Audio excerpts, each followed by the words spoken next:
Hello বাবু, রাতে কিছু খেয়েছিস? হ্যাঁ মা, খেয়ে নিয়েছি, এবার শুয়ে পড়বো।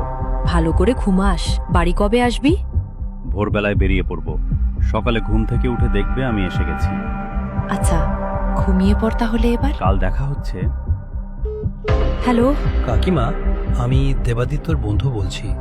ও কাল যে কারখানায় গিয়েছিল সেখানে তো রাতে আগুন লেগেছে, অনেক লোক মারা গেছে। আমার ছেলেকে আপনারা কেউ খুঁজে দিন। হয়তো আমার ছেলে আগুন দেখে পালিয়ে গেছে, লুকিয়ে পড়েছে আশেপাশে কোথাও।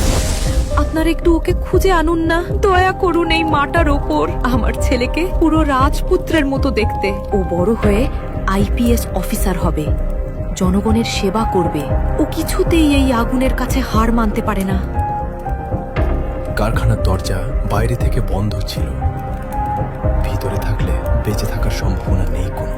না না, এটা হতেই পারে না। ঠাকুর আমার ছেলেকে কেড়ে নেবে না।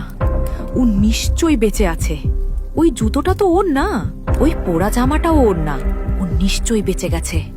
আপনারা তালিকা বানানো বন্ধ করে খুঁজতে যান না। দয়া করে ঠাকুর, আমাকে আমার ছেলেকে খুঁজে দাও। কাল রাতেও ফোন করে খোঁজ নিল আমি ওষুধ খেয়েছি কিনা।